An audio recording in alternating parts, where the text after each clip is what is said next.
Welcome back everyone. Welcome to civil services study. आज date हो गई है 10 जुलाई 2020 और लगाते हैं करंट अफेयर्स का test UPSC civil services prelims के लिए। यह है टेस्ट नंबर 436। तो चलिए स्टार्ट करते हैं।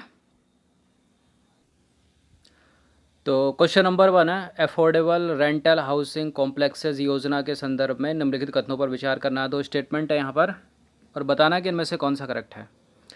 देखिए, अफोर्डेबल रेंटल हाउसिंग कॉम्प्लेक्सेज योजना जो है, इसकी शुरुआत प्रधानमंत्री आवास योजना ग्रामीण के अंतर्गत की गई है और इस योजना में उन लोगों को शामिल किया जाएगा जो बेहतर अवसरों की तलाश में ग्रामीण क्षेत्रों से शहरी क्षेत्रों में पलायन करते हैं।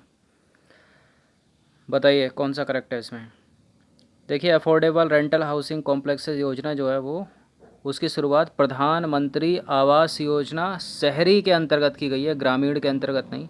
तो गलत है पहला वाला स्टेटमेंट, दूसरा वाला करेक्ट है। तो इसका आंसर हो जाएगा केवल ऑप्शन नंबर बी, केवल 2। तो देखिए, इसकी शुरुआत प्रधानमंत्री आवास योजना शहरी के अंतर्गत की गई है, ना कि ग्रामीण। इस योजना में उन लोगों को शामिल किया जाएगा जो बेहतर अवसरों की तलाश में ग्रामीण क्षेत्रों या छोटे शहरों से बड़े या विकसित शहरों में पलायन करते हैं। योजना के शुरुआती चरण में ऐसे लगभग 3 लाख लोगों को शामिल किया जाएगा।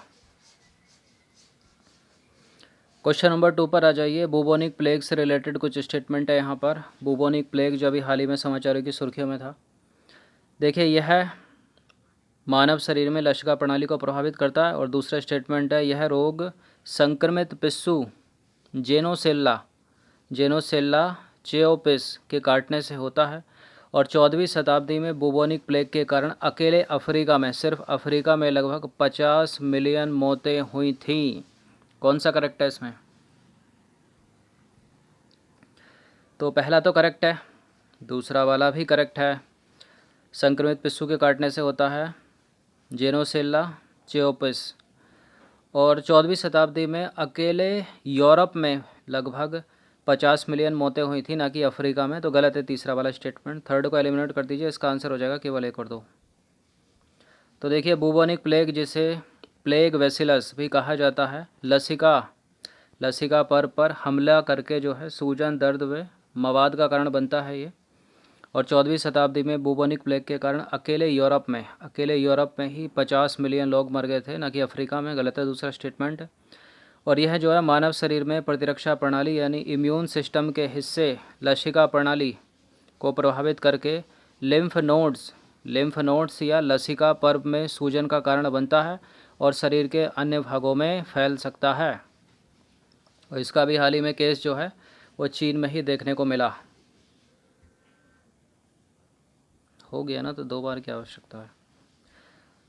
अब देखिए, बुबोनिक प्लेग जो है, बुबोनिक प्लेग यर्सीनिया पेस्टिस नामक बैक्टीरिया के कारण होने वाला एक जीवाणुकारी संक्रमण है जो एक संक्रमित पिस्सू जेनोसेल्ला चेओपिस के काटने से उत्पन्न होता है, जिसे रेड पिस्सू भी कहा जाता है। इसलिए पहला तीसरा करेक्ट है, दूसरा वाला गलत है। क्वेश्चन नंबर 3 पर आ जाइए। हाल ही में समाचारों में रहा है एक पद, उस पद का नाम है गोल्डन वर्ड विंग। क्या है गोल्डन वर्ड विंग। स्वदेश निर्मित चावल की प्रजाति या जेलंडिया की गहराई में निर्मित एक गर्त, या फिर भारत की सबसे बड़ी तितली की एक प्रजाति, या फिर नीलगिरी की पहाड़ियों में मिली लंगूर की एक नई प्रजाति।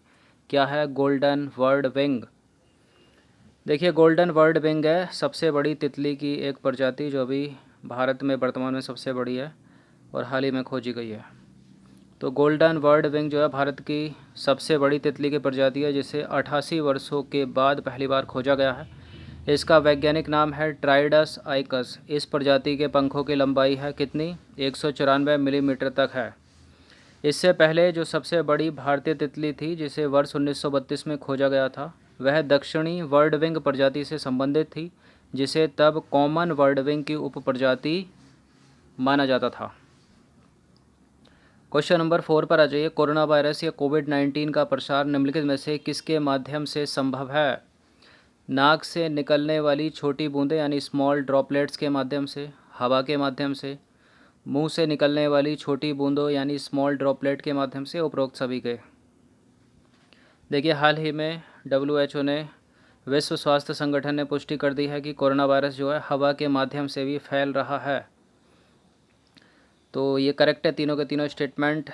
स्मॉल ड्रॉपलेट्स और बड़ी वाली ड्रॉपलेट्स जो हैं, स्मॉल ड्रॉपलेट्स जो नाक से निकले या मुंह से निकले, इन दोनों के द्वारा तो होता ही है अभी तक, लेकिन अब पुष्टि कर दी है हवा के द्वारा भी WHO ने।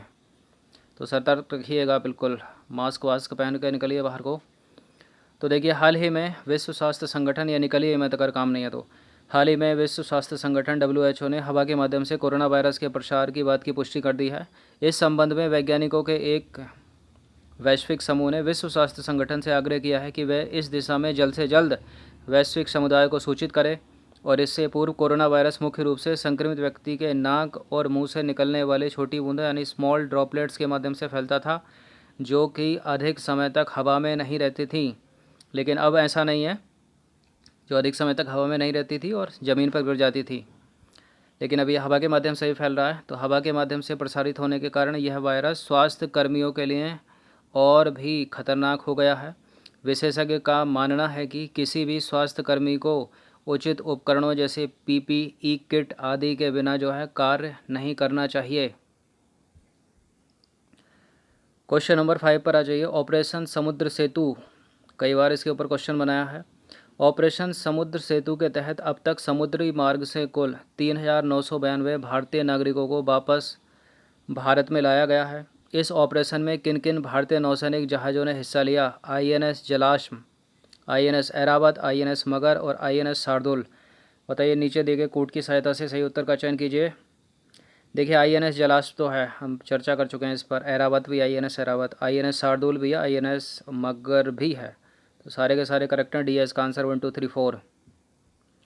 तो देखिए कोविड-19 महामारी के दौरान भारतीय नागरिकों को विदेश से वापस लाने के प्रयास के तहत 5 मई 2020 को शुरू किए गए ऑपरेशन समुद्र सेतु का जो है अभी हाल ही में समापन हो गया है।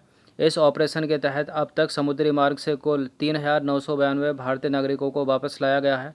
इस ऑपरेशन में भारतीय नागरिकों के INS जलाश्व, इस ऑपरेशन में भारतीय नौसेना के INS जलाश्व और INS ऐरावत, INS शार्दुल तथा INS मगर ने हिस्सा लिया था। भारतीय नौसेना का यह ऑपरेशन 55 दिन तक चला और इस दौरान समुद्र में 23,000 किलोमीटर की दूरी जो है तय की गई। क्वेश्चन नंबर 6 पर आ जाइए। Open sky treaty, open sky समझौते से रिलेटेड कुछ स्टेटमेंट है यहाँ पर 3 बताना कि इनमें से कौन सा करेक्ट है। देखिए ओपन स्काई समझौता दो देशों के मध्य एक द्विपक्षीय समझौता होता है। इसके तहत दोनों देश अंतर्राष्ट्रीय यात्री एवं कार्गो सेवा प्रदान करने हेतु अपनी अपनी एयरलाइंस के लिए अधिकार प्रदान करने हेतु आपस में बातचीत करते हैं और यह अंतर्राष्ट्रीय समझौता जो है यात्रियों व कार्गो उड़ानों के विस्तार को सीमित करता है। देखिए सीमित नहीं करता, बढ़ावा देता है। गलत है तीसरा वाला स्टेटमेंट, पहला दूसरा करेक्ट है, थर्ड वाला इनकरेक्ट है। काटो तो थर्ड वाले को, जहाँ जहाँ तीसरा वो नहीं होगा, केवल एक और दो इसका उत्तर हो जाएगा। तो देखिए कथन 3 सही नहीं है क्योंकि यह अंतर्राष्ट्रीय यात्रियों एवं कार्गो उड़ानों के विस्तार को बढ़ावा देता है, सीमित नहीं करता है। क्यों पूछा गया है प्रश्न? हाल ही में संयुक्त अरब अमीरात, यूनाइटेड अरब एमिरेट्स ने भारत के साथ एक खुला आकाश समझौता यानी ओपन स्काई समझौता करने की इच्छा जो है व्यक्त की है। देखिए इस टेस्ट में बैकग्राउंड में नॉइस आ सकती है, उसको इग्नोर करना। क्वेश्चन नंबर 7 पर आ जाइए। राज्य निर्वाचन आयुक्त के संदर्भ में निम्नलिखित कथनों पर विचार करना है। पहला स्टेटमेंट है राज्य निर्वाचन आयुक्त होता एक्स्ट्रा है, ये प्रिंटिंग मिस्टेक है। राज्य निर्वाचन आयुक्त को राज्यपाल द्वारा नियुक्त किया जाता है। संविधान कहता है कि राज्य निर्वाचन आयुक्त के पद की अवधि तथा सेवा की शर्तों का निर्धारण राष्ट्रपति द्वारा किया जाता है। देखिए पहला करेक्ट है, राष्ट्रपति द्वारा नहीं किया जाता, इसी राज्यपाल के द्वारा किया जाता है, राज्य के राज्यपाल के द्वारा किया जाता है। करेक्ट है पहला स्टेटमेंट, दूसरा है इनकरेक्ट। इसका आंसर हो जाएगा ऑप्शन नंबर ए। तो कथन 2 सही नहीं है।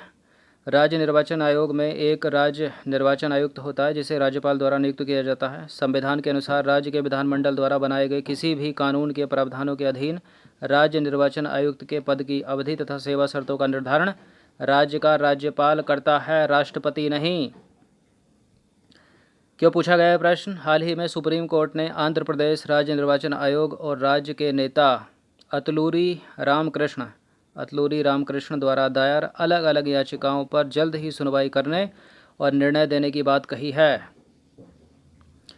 क्वेश्चन नंबर 8 पर आ जाइए। निम्नलिखित कथनों पर विचार करना। दो स्टेटमेंट है यहाँ पर, बताना कि इनमें से कौन सा करेक्ट है। पहला स्टेटमेंट है, हाल ही में भगोड़ा आर्थिक अपराधी अधिनियम के तहत हीरा कारोबारी नीरव मोदी की लगभग 329.66 करोड़ रुपए की संपत्ति को जब्त कर लिया गया है और यह पहली बार है जब देश में भगोड़ा आर्थिक अपराधी अधिनियम के तहत किसी की संपत्ति को जब्त किया गया है। पहली बार है या और भी हो चुका है ऐसा? देखिए पहली बार ही है, बिल्कुल करेक्ट है दोनों के दोनों स्टेटमेंट। सी है इसका आंसर। तो हाल ही में प्रवर्तन निदेशालय द्वारा भगोड़ा आर्थिक अपराधी अधिनियम के तहत हीरा कारोबारी नीरव मोदी की लगभग 329.66 करोड़ रुपए की संपत्ति जब्त कर ली गई है। अब देखिए मेन पॉइंट है इसके, देश में पहली बार है जब भगोड़ा आर्थिक अपराधी अधिनियम के तहत किसी की संपत्ति को जब्त किया गया है और मुंबई की एक विशेष अदालत द्वारा संपत्ति को जब्त करने के लिए केंद्रीय अन्वेषण ब्यूरो को अधिकृत किया गया है। इन संपत्तियों को भगोड़ा आर्थिक अपराधी अधिनियम 2018 के तहत जब्त किया गया है। क्वेश्चन नंबर 9 पर आ जाइए। रूबेला के संदर्भ में निम्नलिखित कथनों पर विचार करना है। रूबेला को जर्मन खसरे के नाम से जाना जाता है। यह एक संक्रामक रोग है, यह एक वायरस जनित रोग है। इसके लक्षण सामान्यतः संक्रमण के 2 से 3 हफ्ते बाद दिखाई देते हैं। 2 से 3 हफ्ते कितने हो गए? यानी 21 दिन, 14 से 21 दिन। ये तो बिल्कुल कोरोना की तरह कर रहा है। बिल्कुल करेक्ट हैं सारे के सारे स्टेटमेंट, पहला, दूसरा, तीसरा, चौथा। इसका आंसर क्या हो जाएगा? उपरोक्त सभी, डी। तो देखिए रूबेला को जर्मन खसरे के नाम से भी जाना जाता है। ये एक संक्रामक वायरस जनित रोग है, बैक्टीरियल डिसीज़ है। इसके लक्षण काफ़ी सामान्य होते हैं। इसका वायरस श्वसन मार्ग के माध्यम से प्रेषित होता है और इसके लक्षण सामान्यतः संक्रमण के 2 से 3 हफ्ते बाद दिखाई देते हैं। विशेषज्ञ मानते हैं कि रूबेला उन अजन्मे शिशुओं के लिए गंभीर समस्या पैदा कर सकता है जिनकी माताएं गर्भावस्था के दौरान इस रोग से संक्रमित हो जाती हैं।